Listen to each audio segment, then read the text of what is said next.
واحلل عقدة من لساني يفقهوا قولي. أما بعد.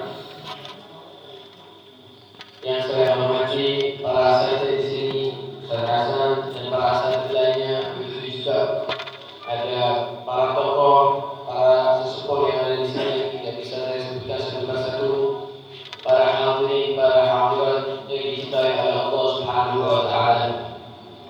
Sebelumnya saya mohon maaf karena saya terlambat. Jadi tadi ada acara di tempat saya sendiri di pondok, jadi tidak bisa ditinggal. Saya termasuk penelitiannya, jadi ya bisa tinggal sampai sana selesai baru saya bisa berangkat. Dan alhamdulillah saya ditakdirkan dan masya Allah masih ditunggu. Alhamdulillah, mudah-mudahan setiap detiknya sampai semua menunggu ini dihitung pahala oleh Allah. Dengan karena Anda menunggu di sini dan diam di masjid membaca sholawat, insya Allah akan dipanggil oleh Allah. Dan alhamdulillah pada malam hari ini kita masih dikumpulkan oleh Allah Subhanahu wa taala dalam tempat yang sangat mulia, yang tidak ada yang lebih mulia darinya, yaitu rumah Allah, masjid, yang mana orang kalau duduk di dalam masjid dan dia niat i'tikaf, maka setiap nafasnya dia akan dihitung pahala oleh Allah Subhanahu wa taala. Dan lebih-lebih kita juga berkumpul dalam bulan yang mulia, yaitu bulan Rajab, yang mana bulan Rajab ini adalah salah satu daripada Asyhurul Hurum, salah satu daripada bulan haram, bulan yang dimuliakan oleh Allah Subhanahu wa taala. Bahkan sebagian ulama mengatakan bahwa bulan Rajab ini adalah bulan yang istimewa. Kenapa? Karena bulan yang haram itu ada 4. Ada Dzulqa'dah, Dzulhijjah, Muharram, dan yang terakhir adalah Rajab. Sebagian ulama mengatakan bahwa bulan Rajab ini bulan yang paling istimewa, yang paling mulia. Kenapa? Karena di antara 3 bulan haram, 3 bulan dimuliakan, hanya satu yang bisa, yaitu bulan Rajab. Itu menunjukkan kebesarannya. Sampai-sampai dikatakan bahwa bulan Rajab ini adalah bulan Allah Subhanahu wa taala. Dinisbatkan kepada Sang Pencipta, dinisbatkan kepada Allah Subhanahu wa taala, maka itu menunjukkan bahwa bulan Rajab ini adalah bulan yang sangat agung dan sangat penting untuk kita semua. Yang mana di dalam bulan ini kita dianjurkan untuk banyak istighfar kepada Allah. Karena pada bulan ini dibuka lebar-lebar untuk ampunan Allah dan untuk orang yang bertaubat. Maka itu perbanyaklah istighfar. Sering kita dengarkan bahwa setiap bulan Rajab pasti baca setiap habis sholat subuh dan sholat maghrib, Rabbighfirli warhamni wa tub alayya. Artinya apa? Rabbighfirli, ya Allah ampunilah aku, warhamni dan rahmatilah aku, wa tub alayya, dan beri hidayah aku untuk bertaubat. Itu dianjurkan di dalam bulan Rajab. Dalam bulan yang lainnya kita tetap dianjurkan istighfar, tetap kita dianjurkan untuk minta ampun kepada Allah, tetap dianjurkan untuk bertobat. Tapi lebih-lebih dalam bulan Rajab ini kita harus lebih menekan diri kita untuk beristighfar dan bertobat kepada Allah Subhanahu wa taala. Pada bulan ini banyak sekali keistimewaan. Dikatakan bulan ini adalah syahrul zara', bulan untuk menanam. Orang kalau menanam, kalau mau pengen punya padi di sawah, maka bagaimana? Dia harus nyangkul, dia harus nanam, bibitnya bagaimana, harus tepat, kemudian disiram. Nah, bulan Sya'ban itu adalah bulan untuk menyiram, syahrul suqiyah, bulan untuk menyirami, disirami supaya apa? Supaya tumbuh. Kemudian setelah tumbuh, kalau kita nanam, ya kita panen padi. Begitu juga kita di bulan Rajab kita menanam amal. Ayo ditanam bibit-bibit pertama pelan-pelan. Setelah itu bulan Sya'ban disiram dengan perbanyak sholawat dengan yang lain. Bulan Ramadan kita panen. Bulan Ramadan itu syahrul ummati, bulan bagi umatku, kata Nabi Muhammad. Kenapa? Karena dalam bulan Ramadan ini kita diberi bonus banyak. Yang mana kalau kita melakukan ibadah sunnah dihitung pahalanya seperti ibadah wajib. Ibadah wajib itu Pak, sama ibadah sunnah sama-sama dapat pahala, tapi kualitasnya beda, pahalanya beda. Ibarat ada HP Samsung Android yang paling baru. Ini mungkin yang tua-tua nggak tahu nih HP Android ini. yang muda-muda yang tidak HP Android. Atau wis hampangan wis tak kei contoh elek. Rokok. Marlboro ambek apa jenenge? Ares. Ambek Andi berarti. Hah? Larangan nih. Sama-sama rokok. Sama-sama rokok, tapi larangan Marlboro. Apa beda? Luwe api. Loh, ibadah sunnah sama ibadah wajib itu sama. Dua-duanya dapat pahala, tapi beda. Pahalanya yang wajib itu pasti di atasnya. Mesti di atasnya. Tidak mungkin sama. Begitu juga rokok tadi itu, podo rokok, tapi beda. Ya, ecerane insyaallah mek podo regane sak Ares. Ecerane Marlboro ya ono. Iya. Tidak ada. Tidak ecer. Ya. Harganya beda mungkin satu ecer harganya sama Pak. Mau gimana pun tetap beda, lebih mahal Marlboro. Podo-podo rokok padahal. Begitu juga ibadah. Mau ibadah sunnah, ibadah wajib itu tetap dapat pahala, tapi pahalanya beda. Mau sholat sunnah 1000 kali sama sholat wajib, tetap ibadahnya lebih banyak sholat pahalanya lebih banyak sholat wajib. Tapi kalau bulan Ramadan, umatnya Nabi Muhammad ini dapat bonus. Apa? Kalau melakukan ibadah sunnah, pahalanya itu sama seperti pahala wajib. Setiap melakukan ibadah sunnah itu sama seperti pahala wajib. Artinya dikasih bonus banyak. Itu kalau melakukan ibadah sunnah. Ya, banyak ibadah sunnah, sholat sunnah, ngaji, zikiran, punya wudu, iktikaf, itu semuanya ibadah sunnah. Itu wajib, pahalanya sangat tinggi, besar. Kalau melakukan ibadah wajib ya apa? Lah doa yang berarti ibadah sunnah lain, dapat bonus lagi. Kalau melakukan ibadah yang wajib, pahalanya itu dilipat gandakan 70 kali lipat daripada pahala biasanya. Jadi ibarat sampai sholat zuhur sekali, 4 rakaat tetap. Itu pahalanya dilipat gandakan 70 kali lipat. Dihitung seperti sholat zuhur 70 kali. Kenapa? Bonusnya banyak. Bukan hanya itu toh, bukan hanya di pahala bonusnya. Bonusnya di mana? Setan-setan yang mempengaruhi diri kita, mempengaruhi orang-orang ini, setan-setan ini yang mempengaruhi untuk berbuat maksiat, untuk melawan atau melanggar daripada aturan Allah, itu diikat semua oleh Allah. Jadi tidak ada ceritanya bulan Ramadan setan mempengaruhi diri kita untuk maksiat, tidak ada. Tidak ada. Ibarat kita kalau di luar Ramadan pikirannya aneh-aneh. Yang muda mikir perempuan lah, mikir itu. Yang tua pun wah pikirannya maksiat semua. Didorong sama setan, didukung, terus dinginin lah. Tapi kalau bulan Ramadan tidak ada. Setannya semua diikat. Ada percaya, buktinya masih ada orang maksiat. Buktinya masih ada orang maksiat. Itu ibarat gini. Sampean kalau biasa ngikuti setan, itu masih ada bekasnya. Sampai dicubit, dijewet, sak detik atau 2 detik. Paling terasa loro gitu. Tapi tidak jewet sak jam itu. Masih tak jol tak jewet, tetap biru. Nah, sampai yang sama. Kalau cuma mengikuti setan hanya spontanitas, terus enak waktu itu toh. Tapi kalau kebiasaan mengikuti setan, ada bekasnya. Nah, bekasnya tidak bisa langsung hilang. Makanya itu kalau Ramadan masih tetap ada orang maksiat, sampean mokel, itu maksiat. Gak ada setan ya bisa mokel, lah nemen. Berarti itu kebiasaan, kalau setan. Paham ya? Lek ngono hampir sama saya. Makanya ojo gelem podo ambek setan. Podo itu ambek orang soleh, ngikuti orang soleh bagaimana ibadahnya, puasanya. Udah apa-apa, rokokan itu wong gak mangan kok cuma asep tok, tetep gak oleh, Pak.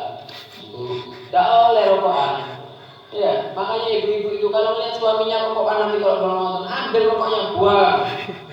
Ya, gak usah buang. Ya, tapi aja gelut ya aku loh. Ya. Walhasil banyak sekali. Intinya di bulan Rajab kita ini harus menanam, siap-siap untuk masuk bulan Ramadan. Ramadan ini ibarat tamu istimewa.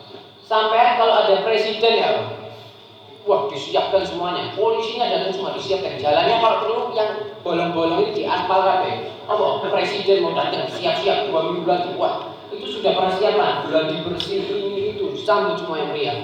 Kenapa? Presiden mau datang, harus. Ramadan itu pemimpinnya bulan-bulan yang lain.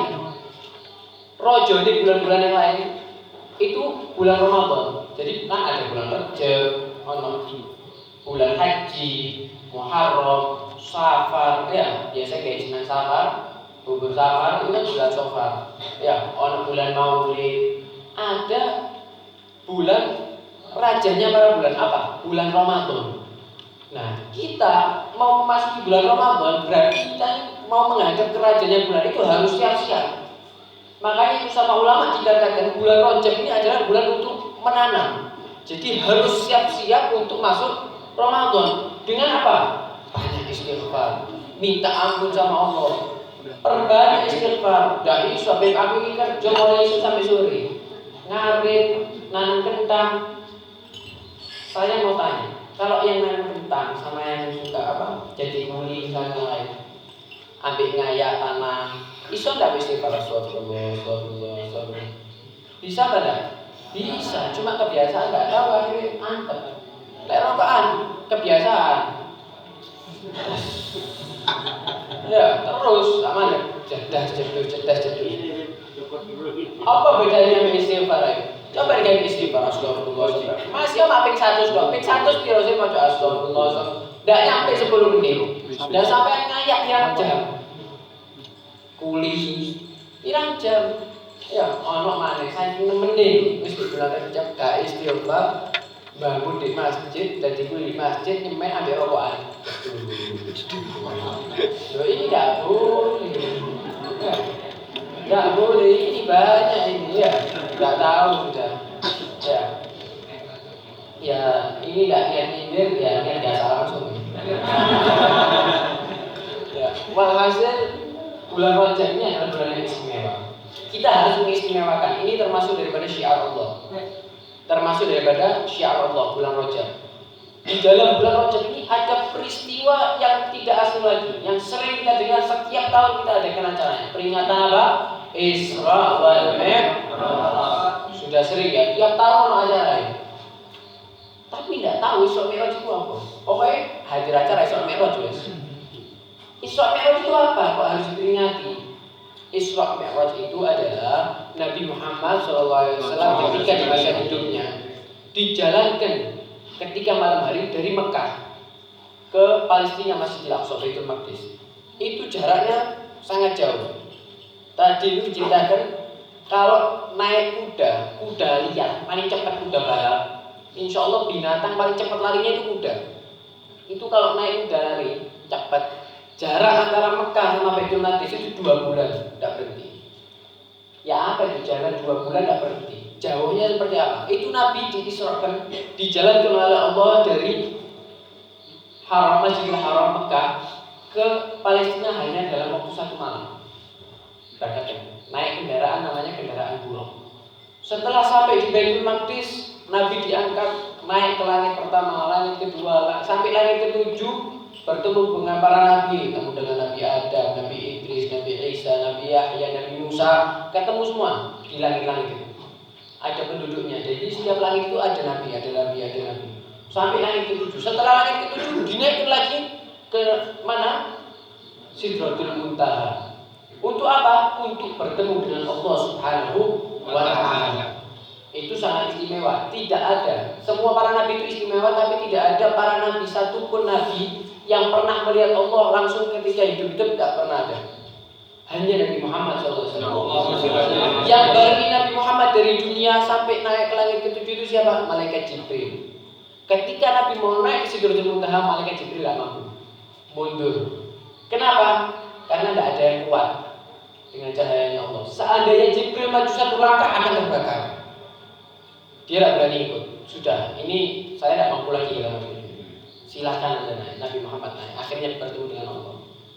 Bertemu dengan Allah. Kemudian disitulah Allah bertemu dengan kekasihnya Nabi Muhammad SAW. Dan disitulah Allah mewajibkan dan mengharuskan kepada umat Nabi Muhammad sholat. Dari situlah kita wajib sholat 5 waktu ini. Asalnya kita diwajibkan sholat 50 kali dalam sehari. 50 kali dalam sehari. Turun Nabi Muhammad dari Sidratul Muntaha ketemu Nabi Musa di langit ke-7. Ditanya sama Nabi Musa, Nabi Muhammad, apa yang diperintahkan oleh Allah kepada umatmu? Dijawab, sholat 50 kali. Oh, tidak mampu umatmu, kata Allah, tidak mampu. Minta sama Allah keringanan. Beliau minta keringanan. Umatku tidak bisa mampu. Aku wis pengalaman. Umatku Bani Israel wis pengalaman. Tidak ada yang kuat 50 kali. Kembali Nabi Muhammad untuk minta keringanan sama Allah. Sampai sama Allah diringankan 5 kali dalam sehari. Balik lagi ketemu Nabi Musa. Apa yang diwajibkan oleh Allah? Yang diwajibkan oleh Allah, kita sudah dikasih keringanan sholat 5 waktu. Satu hari cuma 5 kali sholat. Dan mampu kata Musa, balik lagi sama Allah. Sudah 5 kali sholat, setiap satu sholat dihitung 10 kebaikan. Jadi setiap sholat dihitung 10 pahala. Jadi sama dengan kita sholat 5 waktu itu seperti sholat 50 kali pahalanya. Karena setiap kali sholat dihitung 10 kali. Ketemu Nabi Musa, ya apa? Ya diceritakan. Loh, dak kira kuat umatmu, balik dong. Wis Nabi Musa, aku izin ketemu Allah, minta keringanan terus, sudah tidak apa-apa. Maka itu kita dengan peringatan Isra wal Mi'raj ini diwajibkan oleh Allah Subhanahu wa taala sholat 5 waktu. Setiap tahun diadakan peringatan Isra wal Mi'raj. Tujuannya apa? Kira-kira. Saya mau tanya yang biasanya setiap tahun ngadakan Isra wal Mi'raj. Tujuannya apa? Krik. Tujuannya apa? Tujuannya Isra Mi'raj apa? Peringatan Isra wal Mi'raj. Wah, itu harus ada tiap tahun. Itu sudah harus ada syiar agama. Tujuannya diadakan sama pendahulu kita, kakek-kakek kita peringatan Isra wal Mi'raj supaya ingat sholat. Namanya peringatan. Peringatan itu mengingatkan kepada kita ojo lali. Iki lho Isra wal Mi'raj. Berarti kita ini ojo lali sholat. Maksudnya itu gitu, jangan lupa sama sholat, harus. Kalau sampai itu diwajibkan 50 kali ya apa? Satu hari 24 jam. Satu hari 24 jam. Kalau sholat 50 kali, itu tidak nyampe setengah jam sholat lagi. Setengah jam sholat, setengah jam sholat. Kira-kira ya apa bolong apa tidak kira-kira? Piro bolong? Tambah nemen ada semua. Sholat 5 kali 24 jam. Sholatnya 5 kali. Subuh, duhur, asar, maghrib, isya. Kalau di total semua 17 rakaat. Subuh 2 rakaat, duhur 4 rakaat, asar 4 rakaat, maghrib 3, isya 4. Saya mau tanya, sholat duhur, sholat isya itu rakaatnya paling banyak 4 rakaat. Iya kan? Paling banyak sholat apa rakaatnya? Paling banyak berapa rakaat kalau sholat? 4 rakaat yang wajib. Berapa menit kalau sholat 4 rakaat? Saya mau tanya. Setengah jam. Wah, tak ampun kalau setengah jam. Ayo. 15 menit. Ya, sampai. 10 menit untung-untungan. 10 menit untungan. Itu 4 rakaat. Itu 4 rakaat. Kalau 2 rakaat subuh. Tidak nyampe 5 menit. 4 rakaat aja 10 menit tidak nyampe. Maghrib 3 rakaat, subuh 2 rakaat. Itu sih bolong-bolong. Nemen-nemen ndak kira-kira. Ayo siapa biasanya kan sholat. Berapa? 24 jam. Sekarang kalau di total 17 rakaat, 1 jam untuk dari itu. Itulah rakaat sholat. 1 jam nyampe apa enggak kira-kira? Sampai. Anggapan 1 jam. Masih tersisa dalam sehari 23 jam. Anggapan 1 jam kayak sholat. 23 jam. Cuma diambil 1 jam buat sholat. Iku sih tidak ini. Lalu bolong sholat itu. Dintekno kabeh. Dintekno ndak sholat blas. Sholatnya ditinggal 23 jam apa? Ya rokokan, ya turu, nang jeding, cangkruan, nang sawah, terus dijebek saja gitu. Tapi lek cangkruan 3 jam luar ngerasani kono, ngerasani kene. Wis iku gak karu-karuan. Ditinggal kabeh wis. Nah, padahal kita ini sudah diberi kenikmatan oleh Allah untuk menjadi umatnya Nabi Muhammad, umat yang paling istimewa, umurnya paling pendek, umat